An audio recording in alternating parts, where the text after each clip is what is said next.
Hi hello നമസ്കാരം. നമ്മുടെ പള്ളിയിലൊക്കെ നമ്മൾ പോയി പ്രാർത്ഥിക്കാറുണ്ട്. അപ്പം പെൺകുട്ടികൾ പള്ളിയിൽ പോയി പ്രാർത്ഥിക്കുമ്പോൾ സൂക്ഷിക്കണം. അല്ലെങ്കിൽ ഈ അച്ഛന്മാരുടെ ഭാഗത്തുനിന്ന് തന്നെ കാര്യം നമ്മൾ ചെയ്യുന്ന കുറ്റങ്ങളും തെറ്റുകളും ഒക്കെയാണല്ലോ പ്രണയവും അല്ലെങ്കിൽ ലൈംഗിക പരമായിട്ടുള്ള ചില കാര്യങ്ങളൊക്കെ നമ്മൾ ഡിസ്കസ് ചെയ്യാൻ, നമ്മുടെ തെറ്റുകൾ എന്ന് ബൈബിൾ പറയുന്ന ചില കാര്യങ്ങൾ ഡിസ്കസ് ചെയ്യാനാണ് നമ്മളവിടെ പോകുന്നത്. അപ്പോൾ അതത്ര നല്ല കാര്യമല്ല എന്നുള്ളൊരു സൂചനയാണ് ഈ ഒരു വോയിസിലൂടെ നമുക്കിപ്പോൾ അറിയാൻ പറ്റുന്നത്. കാര്യം എന്ന് വെച്ച് കഴിഞ്ഞാൽ ഈ വോയിസ് എന്ന് പറയുന്നത് ഒരു പള്ളിയിലച്ഛൻ തൻ്റെ ഇടവകയിൽ വരുന്ന സ്ത്രീകൾ കുമ്പസരിക്കുന്നത് ഉപയോഗിച്ച് വളരെ മോശമായി ആ പെൺകുട്ടികളോട് ബിഹേവ് ചെയ്തു. അവരുമായിട്ട് എന്താ പറയുക ഒരു ബന്ധമുണ്ടാക്കി അവരെ ഈ ഭർത്താവിനെയും ഒക്കെ ചതിച്ചുകൊണ്ടും അല്ലെങ്കിൽ വീട്ടിലെ കുടുംബാംഗങ്ങളെയൊക്കെ ചതിച്ചുകൊണ്ട് ചെയ്യുന്ന ഒരു ഇതാണ്. നമുക്ക് ആദ്യം ആ വോയിസ് ഒന്ന് കേൾക്കാം. വിളിച്ചിട്ടുണ്ടായിരുന്നു. എന്നോട് സംസാരിച്ചായിരുന്നു സംസാരിച്ചായിരുന്നു പള്ളിയിൽ. പക്ഷെ അതൊന്നല്ലല്ലോ അച്ഛാ, വേറെ കുറെ കഥകളും കേൾക്കുന്നുണ്ടല്ലോ അതിനെ കുറിച്ച്. വേറെ എന്താ ഇത് ഓക്കെ, അത് 2 ദിവസം എനിക്കറിയാം. അത് വിടാം, അതെനിക്ക് തെളിവുണ്ട്, എൻ്റെ വീഡിയോ ഉണ്ട്, അത് വിടാം, അതിനെ കുറിച്ച് പറയണ്ട. അച്ഛൻ അമ്മായത്തോടെ ഒരു കേസുകളെ കുറിച്ച് കേട്ടായിരുന്നല്ലോ. ഇല്ല, അമ്മായത്തോടെ എന്റെ കുഞ്ഞു കാണത്തെ ഒരു വിഷയമില്ല. ഇല്ല, ഞാൻ കേട്ട അത് ഇന്നലെ എനിക്ക് കിട്ടിയ ന്യൂസാണ്. അച്ഛൻ കേരളത്തേക്ക് ഒരു പെണ്ണിനെ കടിച്ചു വിട്ടിട്ടില്ലേ അമ്മായത്തോട്? 7ാം മാസം ഡെലിവറി ആയ കേസ്. ഉണ്ട്. അതിനകത്ത് അച്ഛൻ എന്തെങ്കിലും ബന്ധമുണ്ടോ? എന്റെ പൊന്നെ ഞാൻ വായോ ഒന്നും അറിയാതെ എനിക്കറിയത്തില്ല. പിന്നെ അവർ എന്നോട് ഒരു വാക്കോട് അറിയാതെ എന്നോട് പറഞ്ഞ ചില പേരാണ് അതിനകത്ത് വരുന്നത്. ഇല്ല, അതിനകത്തൊന്നുമില്ല. ഞാൻ അവിടെ പോയിട്ട് പോയിട്ടില്ല. അതോ എന്റെ കുഞ്ഞുങ്ങളെ പിടിക്കാറുണ്ട്.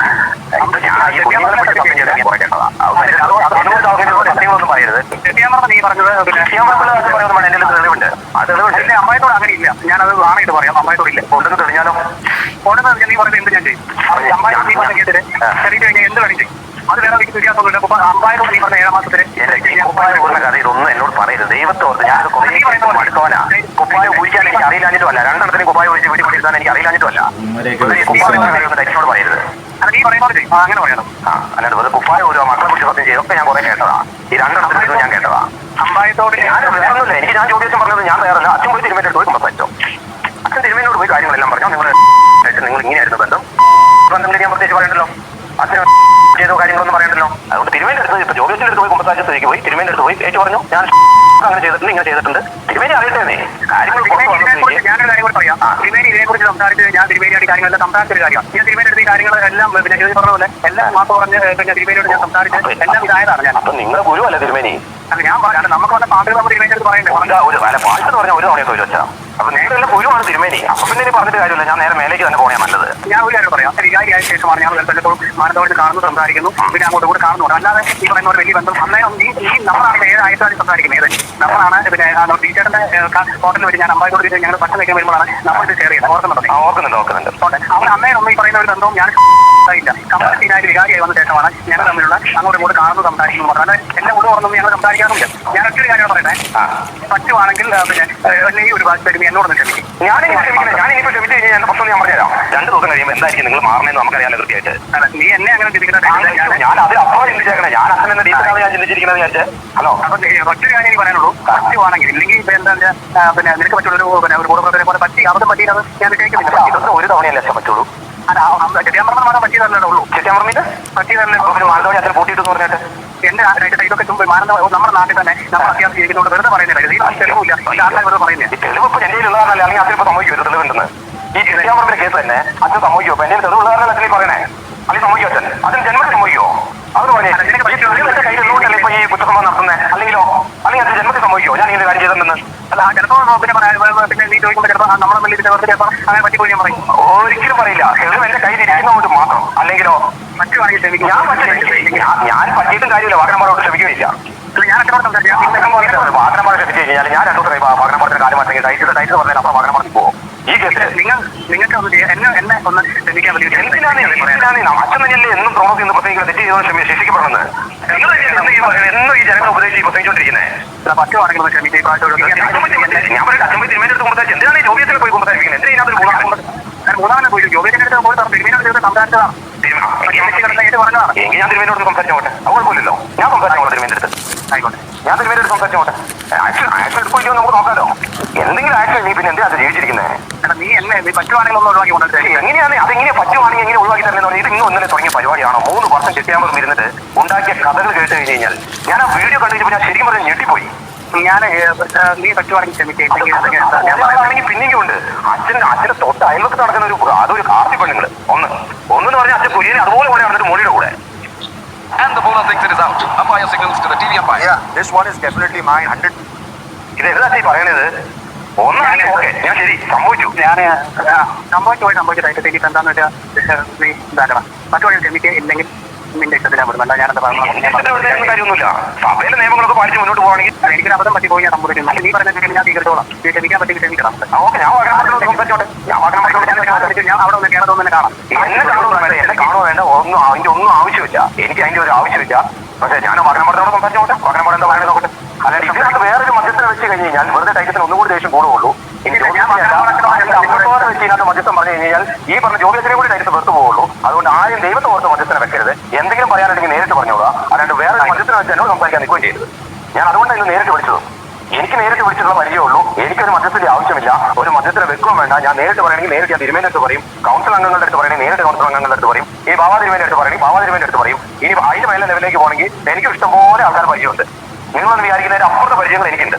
അല്ല ഞാനധികം നേരിട്ട് സംസാരിക്കണം. വാഹനമടത്തിൽ ഞാൻ എന്നോട് സംസാരിക്കുമായിരിക്കും. ഞാൻ അതിനോട് കണ്ട് സംസാരിച്ചോ. പക്ഷേ ഈ അമ്മായത്തോടുള്ള കാര്യത്തിൽ സത്യമില്ലാന്നാണ് അച്ഛൻ പറയുന്നത്. 100% സത്യമില്ല. അതിനകത്തൊരു സത്യമില്ല. ആണായിട്ട് പറയാം, സത്യമില്ല. അങ്ങനെ നീ തെളിയിക്കുവാണെങ്കിൽ നീ പറയുന്ന പോലെയാണെങ്കിൽ ഞാൻ നീ പറയുന്നത് ശരി ഞാൻ സ്വീകരിക്കും. ഇങ്ങനെ പരിപാടിക്ക് നമുക്ക് പറഞ്ഞു കേട്ടത്. അത് നീ പറയുന്നത് ശരി ഞാൻ സ്വീകരിക്കും. അമ്മായിത്തോട് ഇതൊക്കെ ഞാൻ എന്നോട് കേട്ടതാണ്. ചെയ്യുന്ന കള്ളൻ വേറെ ഇരിക്കുന്നു. മറ്റേ ബൈബിളിൽ തൊട്ട് സത്യം ചെയ്യുന്ന കള്ളൻ തിരുശേഷിപ്പി തൊട്ട് സത്യം ചെയ്യണു. മറ്റേ ഞാൻ മദ്യപിച്ചിട്ടില്ല എന്ന് പറഞ്ഞ് ഞാൻ മറ്റേ എവിടെയായിരുന്നു മക്കളാണ് സത്യം പറഞ്ഞ വേറെ ടീം. ഒന്നുമില്ല. അത് ഞാൻ 100% ചോരത്തിൽ കാണിക്കുക ടീം വേറെ. എന്തോരം ഇത് നിങ്ങളുടെയൊക്കെയാണോ പോയി കൈത്രേ? നീ പറ്റുവാണെങ്കിൽ ഒന്ന് ക്ഷമിക്കും. അല്ല ഞാൻ പറയാനോ പറ്റുവാണോ നോക്കാം. ഞാൻ കാര്യം നോക്കിയത് പഠിച്ചോണ്ട് ആയിക്കോട്ടെ. പക്ഷേ എനിക്കൊരു മധ്യസ്ഥന് കാര്യമില്ല കേട്ടോ. ഒരു മധ്യസ്ഥനെ വെച്ച് എന്നോട് സംസാരിക്കാൻ വന്നേക്കരുത്. പിന്നെ ഞാൻ നേരിട്ട് വരുള്ളൂ. സംസാരിച്ച് കഴിഞ്ഞാൽ ആ മധ്യസ്ഥനും കൂടി വിവരം തരും. വെറുതെ എന്റെ വായിക്കുന്ന തെറിയേക്കും. എനിക്ക് അച്ഛനാണോ കപ്പേരാണോ എന്നുള്ള നോട്ടം ഉണ്ടാവില്ല. ഏത് മെത്തമൊക്കെയാണെങ്കിൽ നമ്മൾ പറയേണ്ടത് പറഞ്ഞിരിക്കും. അല്ലാണ്ട് എനിക്ക് ഒരു മധ്യത്തിന് എന്റെ അടുത്തേക്ക് കൊണ്ടുവന്നേക്കരുത്. ഒരു മധ്യത്തിന് എനിക്ക് ആവശ്യമില്ല. താനും പറയാനുള്ള എന്താണെന്ന് വെച്ചാൽ നേരിട്ട് പറഞ്ഞോളൂ. ഞാൻ നേരിട്ട് പറഞ്ഞുള്ള പരിചയമുള്ളൂ. ഞാൻ പറയുന്ന ഓരോരുത്തർക്ക് ഞാൻ പണി കൊടുത്തിട്ടുള്ളൂ. എന്നുള്ള രീതി മാത്രമേ ഞാൻ ഷാജിമത്തായിട്ട് പണി കൊടുത്തിട്ടുള്ളൂ. അതുകൊണ്ട് ഞാൻ ഇതിലൂടെ നേരിട്ട് തന്നെയാണ് തടുക്കാൻ പറ്റുമെങ്കിൽ തട്ടോ എന്നുള്ള രീതി തന്നെ ഞാൻ തരുള്ളൂ പണി. ക്ഷമിക്കാൻ പറ്റുമെങ്കിൽ ക്ഷമിക്കണം. ഞാൻ ആലോചിക്കട്ടെ. ഇതുപോലുള്ള വികാരം മുട്ടി നടക്കുന്ന ചില അച്ഛന്മാരെ വിശ്വസിച്ചാണ് നമ്മൾ നമ്മുടെ കുഞ്ഞുങ്ങളെയൊക്കെ ഈ പറയുമാതിരി തിരുസഭയ്ക്ക് മുമ്പിൽ കൊണ്ടുപോയിട്ട് അവനവൻ്റെ വിഷമങ്ങളും പ്രയാസങ്ങളൊക്കെ ഈ കുർബാനയുടെ രൂപത്തിലും അല്ലെങ്കിൽ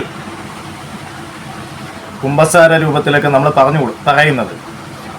അപ്പോൾ ഇത്തരം തെണ്ടികൾ നമ്മുടെ സമൂഹത്തിലുണ്ടെന്നുള്ള കാര്യം നിങ്ങൾ മനസ്സിലാക്കിയിരിക്കണം.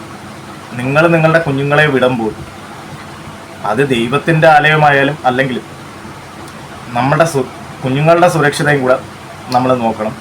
മാക്സിമം ഇതിനു മുമ്പ് ഒരു കേസും മറ്റും കാര്യങ്ങളൊക്കെ ഉണ്ടായിരുന്നു. കന്യാസ്ത്രീകൾ തന്നെ എല്ലാ പള്ളിയിലും ഒരേ കന്യാസ്ത്രീ വേണം, കന്യാസ്ത്രീകൾ തന്നെ സ്ത്രീകളുടെ കുമ്പസാരം മുന്നോട്ട് കൊണ്ടുപോകണമെന്ന് പറഞ്ഞുകൊണ്ട് കേസും മറ്റുമൊക്കെ ഉണ്ടായിരുന്നു. ഇപ്പോൾ അതൊക്കെ എവിടെ ആയെന്ന് തോന്നും. ഇപ്പോഴും പള്ളിയിലച്ചന്മാർ തന്നെയാണ് ഇമാതിരി പരിപാടികൾ. ഇതുപോലുള്ള ഒരുപാട് കാര്യങ്ങൾ നടക്കുന്നുണ്ട്. ഇത് 2018 ഒരു കേസുമായിട്ട് ബന്ധപ്പെട്ട് വന്ന വോയിസാണ്. അത് ഇപ്പോഴാണ് ഈ അടുത്ത കാലത്താണ് ഇത് പുറത്തിറങ്ങുന്നത്. അപ്പം ഇതൊന്ന് നമുക്കൊന്ന് റിയാക്ട് ചെയ്യണമെന്ന് തോന്നി. കാര്യം ഇത്തരം ആഭാസത്തരം നടക്കുന്നുണ്ട്. വളരെ എന്തുവാന്ന് പിഞ്ചു കുട്ടികളടക്കം ഈ അച്ഛന്മാരുടെ ഇരയാകുന്നു എന്നുള്ളത് ഭയങ്കര യാഥാർത്ഥ്യമായിട്ടുള്ള കാര്യമാണ്. ഈ കേസിൽ 1-2 ഒരുപാട് പെൺകുട്ടികൾ അവസാനം രംഗത്തേക്ക് വന്നു. വിവാഹത്തിന് മുമ്പ് അവർ പോയി കുമ്പസരിച്ച് അതിനുശേഷം വിവാഹം കഴിഞ്ഞു ആ പുരുഷനെ ചതിച്ചുകൊണ്ട് ഈ അച്ഛനോട് ഒത്ത് ഈ ക്രിയകൾക്ക് നിന്നു കൊടുക്കേണ്ട ഒരവസ്ഥ ആ പെൺകുട്ടികൾക്കുണ്ടായി. അപ്പം ഇത് ഭയങ്കര മോശമായിട്ടുള്ളൊരു കാര്യമാണ്. അപ്പം ഇനിയെങ്കിലും സഭകൾ ചെയ്യേണ്ടതെന്ന് വെച്ച് കഴിഞ്ഞാൽ സ്ത്രീകളുടെ കുമ്പസാരം അത് കന്യാസ്ത്രീകളെ വെച്ച് തന്നെ ചെയ്യാൻ ശ്രമിക്കുക. ഇത് ഭയങ്കര എന്താ പറയുന്നത് ഭയങ്കര അശ്ലീലമായിട്ടുള്ളൊരു കാര്യം തന്നെയാണ്. കാര്യം സംരക്ഷിക്കേണ്ടവർ തന്നെ ഈ വേലി ചാടുക എന്ന് പറയുന്നൊരു വൃത്തികെട്ട പരിപാടിയാണ്. മതമെന്ന് പറയുന്നത് നല്ലതിന് വേണ്ടി ഉപയോഗിക്കുക, ഈ മോശ കാര്യങ്ങൾക്ക് ഉപയോഗിക്കുന്ന ഒരു കൂട്ടം ഈ കേസിൽ തന്നെ ഈ മത്താമ്മനെ ഒക്കെ ഇയാളെ സംരക്ഷിക്കാൻ നോക്കി.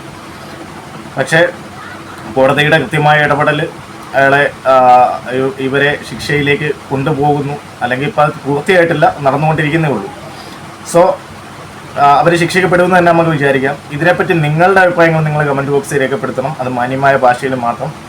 അപ്പോൾ thank you all, thank you for watching, by.